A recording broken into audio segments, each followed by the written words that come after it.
Bonjour à tous et bienvenue dans cette nouvelle vidéo. Aujourd'hui je vous retrouve pour vous partager la dernière pièce que j'ai ajoutée à ma collection de sacs. C'est vrai que j'ai un véritable attrait pour la maroquinerie parce que j'ai travaillé dans ce milieu-là pendant quelques années, notamment dans le milieu du luxe. Donc je suis très attirée par tout ce qui est sac de luxe et ça depuis très longtemps. Et malheureusement voilà, j'ai pas toujours les moyens évidemment de me payer des pièces de luxe. Mais du coup je voulais vous présenter finalement la dernière addition à ma collection. Et surtout qu'en plus je l'ai acheté en seconde main. Du coup je voulais vous parler un petit peu de mon expérience sur mon premier achat en seconde main. Ce que j'en ai pensé, où est-ce que je l'ai acheté, comment est-ce que ça s'est passé et tout ça, et puis vous faire également une petite revue du sac évidemment. Voilà, donc si du coup ça vous intéresse, surtout restez ici, on va commencer sans plus tarder, c'est parti. Alors il s'agit d'un sac Chloé, maison qui est très chère à mon cœur, et il s'agit en fait du modèle Tess. Je pense que vous le connaissez parce que c'est un modèle qui n'est pas nouveau, qui date quand même d'il y a quelques années, mais c'est vrai que j'ai traîné un petit peu sur cette tendance là on va dire, et plus qu'une tendance en fait moi je trouve que c'est vraiment un sac qui est totalement intemporel. C'est un sac que je sais que je vais garder très longtemps, que je vais porter énormément, et c'est pour ça que malgré le fait qu'il soit pas récent, je le voulais quand même dans ma collection parce que c'est vraiment un sac que j'aime beaucoup et qui me ressemble et qui complémente totalement mon style. Donc voilà pourquoi je suis allée vers ce modèle-ci, donc c'est le modèle Tess de Chloé. Sachez du coup qu'il existe deux tailles à ce modèle-ci, il existe le grand modèle et le petit, celui-ci c'est le petit.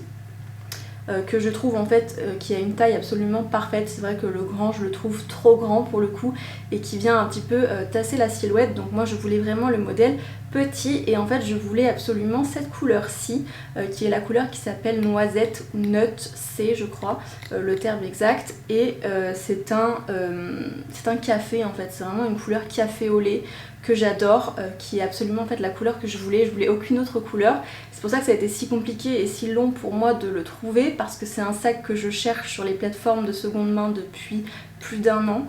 C'est vrai qu'en fait il n'est plus du tout vendu en magasin, le modèle est encore vendu en magasin mais cette couleur-ci ne l'est plus. Je crois que c'est une des premières couleurs qui est sortie en fait quand le sac est sorti, et c'est vrai que du coup c'est une couleur qui est assez rare, qui est difficile à trouver, et quand elle est disponible elle part assez rapidement. Donc voilà, ça a été un petit peu le parcours du combattant pour trouver ce sac. Vous pouvez pas savoir à quel point je suis heureuse de l'avoir enfin dans ma collection parce que ça fait très longtemps que je le veux. Alors c'est vrai que comme dans beaucoup de modèles Chloé, on retrouve en fait cet arrondi, c'est vraiment un des signes distinctifs de Chloé. On a beaucoup de sacs comme ça qui sont très arrondis, très féminins et très élégants. C'est vrai que c'est comme ça qu'on reconnaît les sacs Chloé en général. C'est des sacs qui sont plutôt arrondis avec des métalleries assez apparentes, et puis également toujours arrondis. Ici encore une fois vous voyez, on retrouve vraiment l'anneau typique de chez Chloé, et c'est exactement ce que j'aime chez eux, donc voilà pourquoi j'aime autant ce sac. Ensuite on a en fait un rabat qui est assez droit à ce niveau là. Il y en a en fait ici toute une partie en suède qui match totalement avec la couleur du cuir. Sur ces modèles là on est vraiment sur un raccord au niveau de la suède et du cuir, mais ça rajoute ce petit détail en plus que j'aime énormément. Et puis après sur le côté, si on regarde comme ça, en fait il a des anneaux ici sur le côté pour la petite anse, et puis également une partie ici pour accrocher la bandoulière que je vous montrerai juste après. Et en fait la particularité de ce modèle-ci, c'est que les métalleries elles sont dorées et argentées. En fait on a vraiment le mix des deux. Majoritairement ça reste quand même doré, mais en fait on a une petite partie d'argenté sur ce côté-là par exemple, sur cette partie-ci. Qui est vraiment une particularité de ce sac là. C'est vrai que personnellement je préfère les métalleries dorées sur la maroquinerie, tout simplement parce que je porte que des bijoux dorés, donc évidemment j'aime que ce soit raccord, mais là voilà, ça ne me dérange pas plus que ça, je trouve ça assez sympa, c'est une addition en plus et c'est toujours sympa.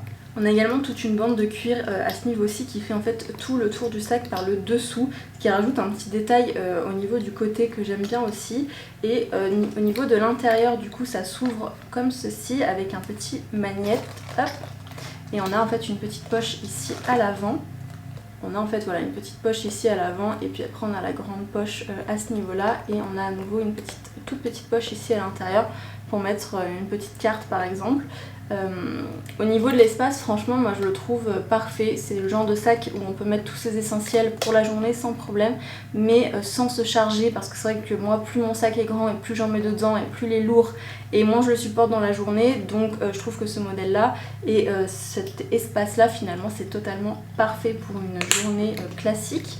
Donc voilà pour ça. Au niveau du dos il est assez simple, il est en cuir lisse celui-là. Alors dans ce coloris là et dans la plupart des modèles en fait c'est du cuir lisse.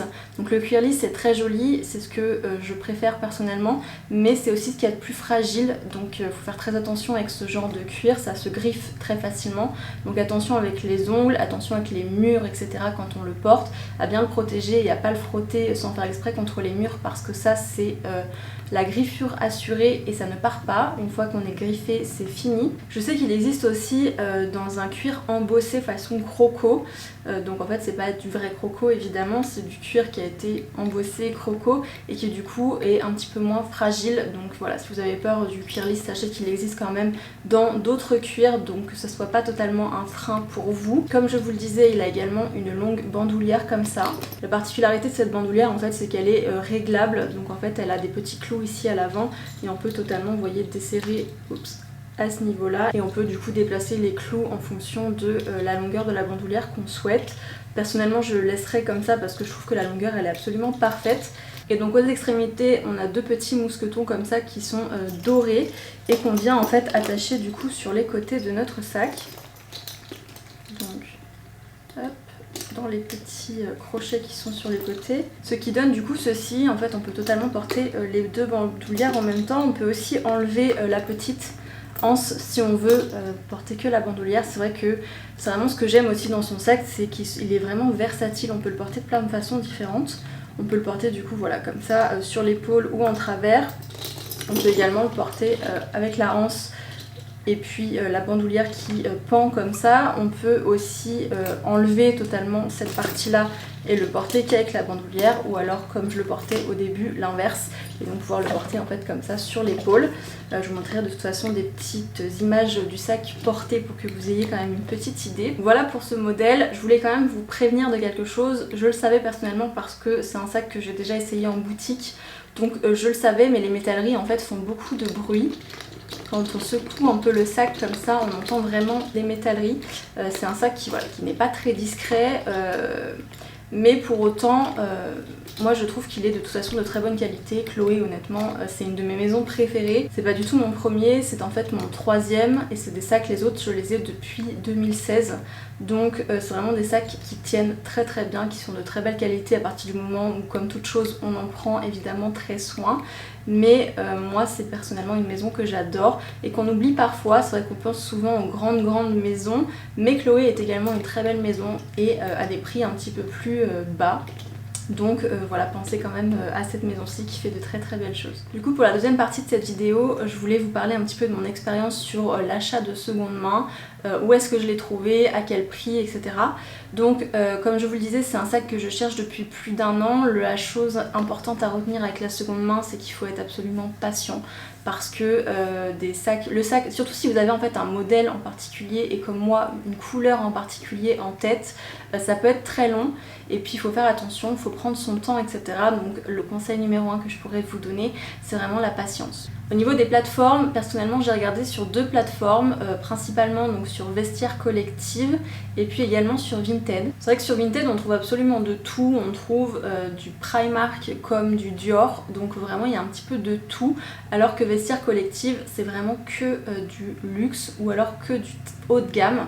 Donc on a quand même un petit peu plus cette sécurité je trouve sur Vestiaire. En plus de ça, en général les pièces elles vont chez eux, entre l'acheteur et le vendeur, ça part en fait au siège de Vestiaire Collective où ils font un petit peu un état des lieux du produit et qui vérifient que c'est un vrai. Donc sur les pièces notamment de luxe comme les sacs comme ça, en général il y a quand même cette sécurité là qu'il n'y a pas évidemment sur Vinted, puisque sur Vinted c'est envoyé du coup du vendeur à l'acheteur directement, il n'y a personne qui vérifie quoi que ce soit. Donc il faut vraiment être absolument sûr quand on achète sur Vinted que c'est une pièce authentique et qu'elle est dans une très bonne condition. C'est compliqué d'en être sûr sur Vinted, même si voilà, il y a quand même une protection acheteur sur Vinted qui fait que si vous n'êtes pas satisfait, vous avez quand même la possibilité normalement d'ouvrir un litige et de pouvoir potentiellement vous faire rembourser, renvoyer le sac, etc. Mais sachez que quand même, moi je trouve que Vestiaire Collective, c'est souvent un petit peu plus cher, mais c'est quand même plus sûr. Ceci étant dit, j'ai acheté ce sac, comme je vous le disais au début, sur Vinted. Ça s'est absolument très très bien passé. Donc à partir du moment où vous faites un petit peu attention et que vous respectez ces petits conseils que je vais vous donner, normalement il ne devrait pas y avoir de soucis. Donc le premier conseil que je pourrais vous donner déjà, c'est de savoir exactement quel modèle vous voulez et de savoir en fait à quoi il ressemble. C'est vrai qu'il faudrait, dans l'idéal, il faut absolument connaître le nom évidemment du modèle, la maison et puis la taille que vous voulez aussi.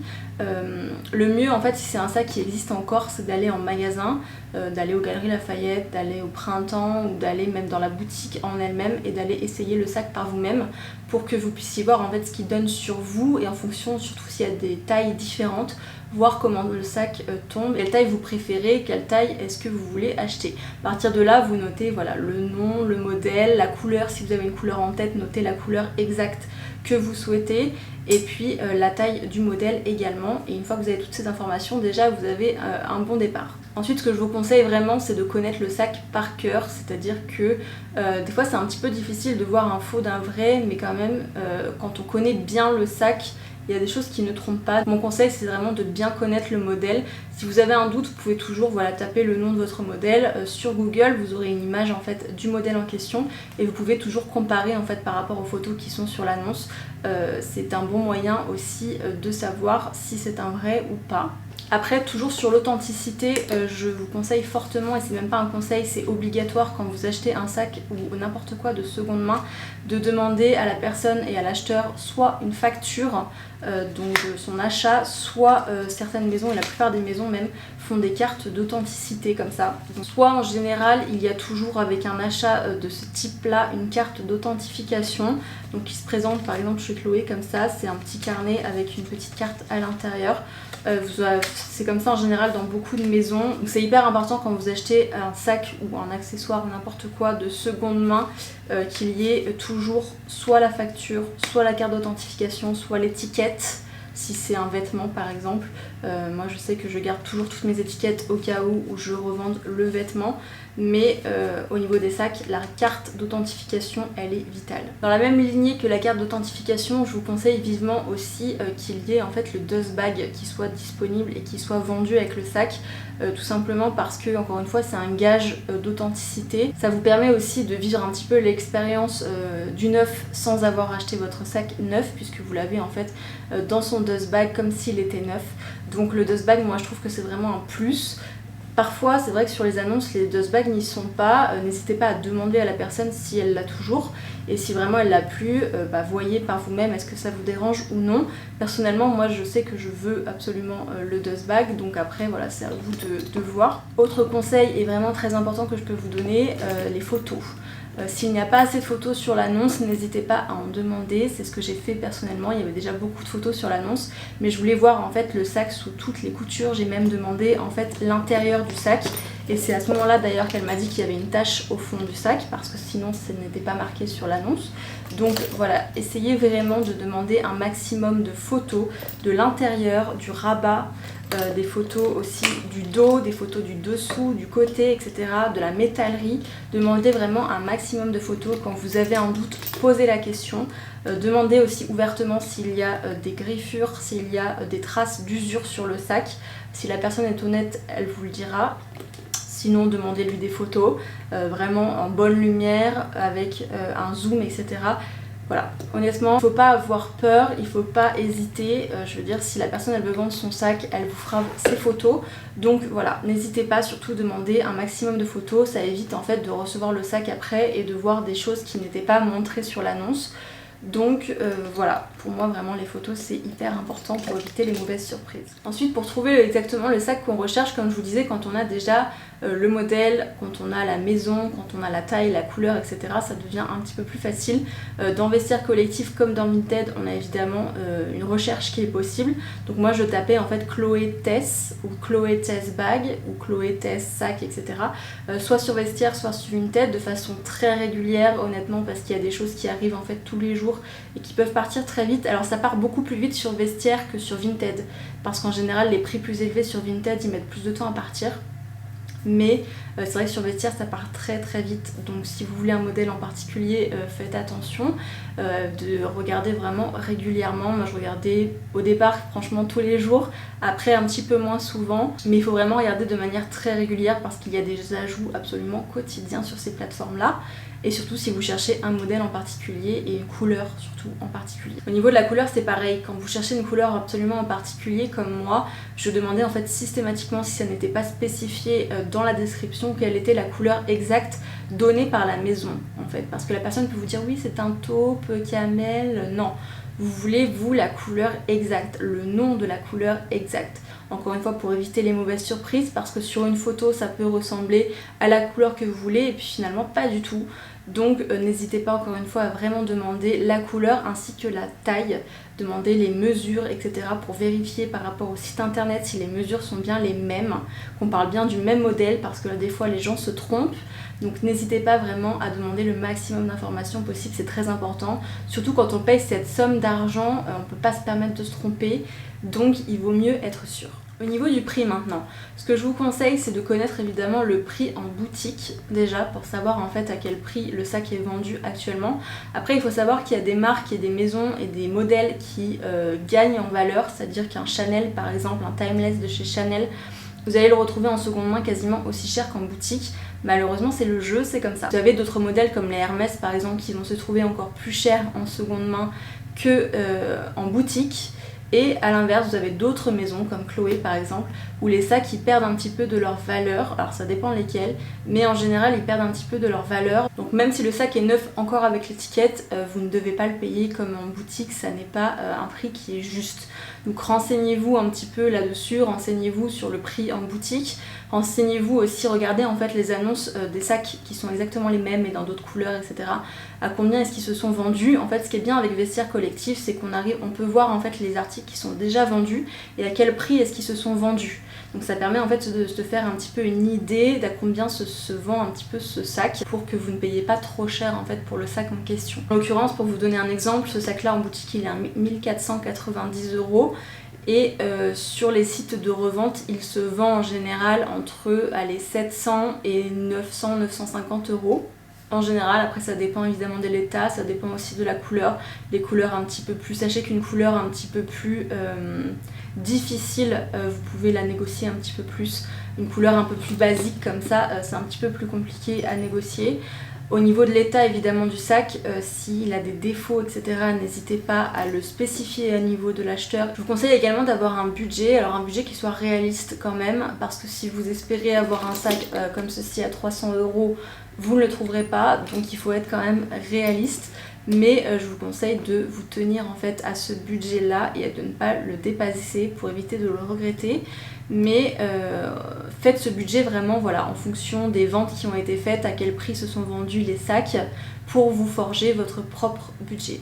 C'est important d'être quand même réaliste évidemment, réaliste par rapport au marché. Au niveau de la négociation, je suis pas une experte à ce niveau là parce que comme je vous disais c'est vraiment mon premier achat de seconde main.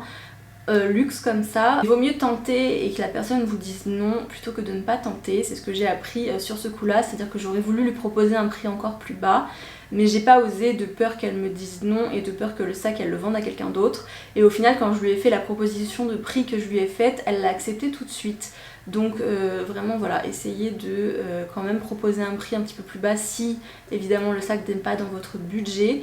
Et pour justifier finalement ce prix là, essayez voilà, de dire les raisons tout simplement. Moi ce que j'ai fait personnellement c'est que donc, le sac en fait elle le vendait à 900 €, ce qui était au-dessus de mon budget. Je ne voulais pas dépasser les 800-850 € grand maximum, 900 c'était hors de question.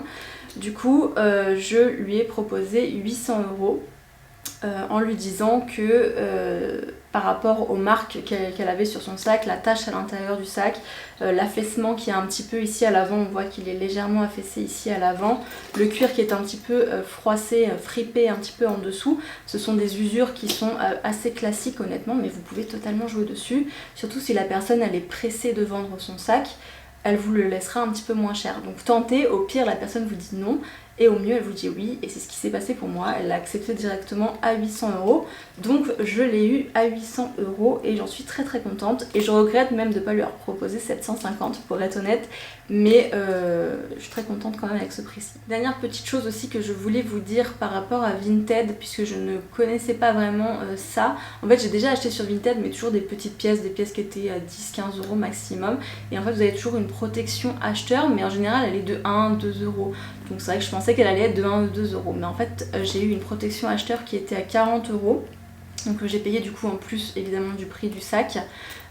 Parce qu'en fait c'est un pourcentage, donc faites attention, plus l'achat que vous faites est grand et plus la protection acheteur sur Vinted va être importante. Donc essayez aussi de prévoir ça dans votre budget, ce qui évidemment n'était pas mon cas. Je me suis fait un petit peu avoir sur ce coup là, donc je vous le dis, comme ça vous ne ferez pas avoir vous et vous penserez justement à inclure cette partie là dans votre budget. Évidemment les frais de port aussi, mais les frais de port sur Vinted ils sont vraiment pas très chers en fonction de l'endroit où vous voulez votre colis. En général c'est entre 2 et 6 euros, donc ça reste totalement raisonnable. Et surtout, dernier conseil, quand vous recevez votre article, avant de valider, regardez vraiment l'article sous toutes ses coutures, honnêtement, partout à l'intérieur, l'extérieur, la métallerie, absolument tout, la bandoulière, la anse, tout. Et vérifiez qu'il n'y a absolument rien auquel vous ne vous attendiez pas. Parce que si c'est le cas, voilà, n'hésitez pas à le notifier et à le dire. Mais si tout est ok, vous pouvez absolument valider votre commande. Mais sachez qu'une fois que c'est validé, c'est trop tard. Donc à la moindre hésitation, il vaut mieux ouvrir un litige et dire que telle ou telle chose n'était pas spécifiée. Mais voilà, je vous conseille vraiment de regarder votre article sous toutes les coutures avant de valider votre achat. Du coup voilà, c'était tout pour cette vidéo, j'espère qu'elle vous a plu. En tout cas moi, ça m'a vraiment donné envie encore plus de regarder les sites de seconde main parce que je trouve que c'est vraiment formidable. On peut absolument avoir des pièces à des prix vraiment cassés, donc c'est très intéressant. Donc je vous conseille vous aussi, si vous avez des modèles en tête, de regarder, de vous y pencher un petit peu, ça peut pourquoi pas être une solution. Mais en tout cas ça sera tout pour moi aujourd'hui, j'espère que cette vidéo vous a plu. Si c'est le cas, n'hésitez pas à me laisser un j'aime, un commentaire et à vous abonner à ma chaîne si vous ne l'êtes pas déjà. Je fais ici beaucoup de vidéos mode, donc si ça vous intéresse, n'hésitez pas à vous abonner et à activer aussi la petite cloche pour être notifié de chacune de mes publications. Et en attendant, je vous retrouve très bientôt dans une prochaine vidéo. Ciao!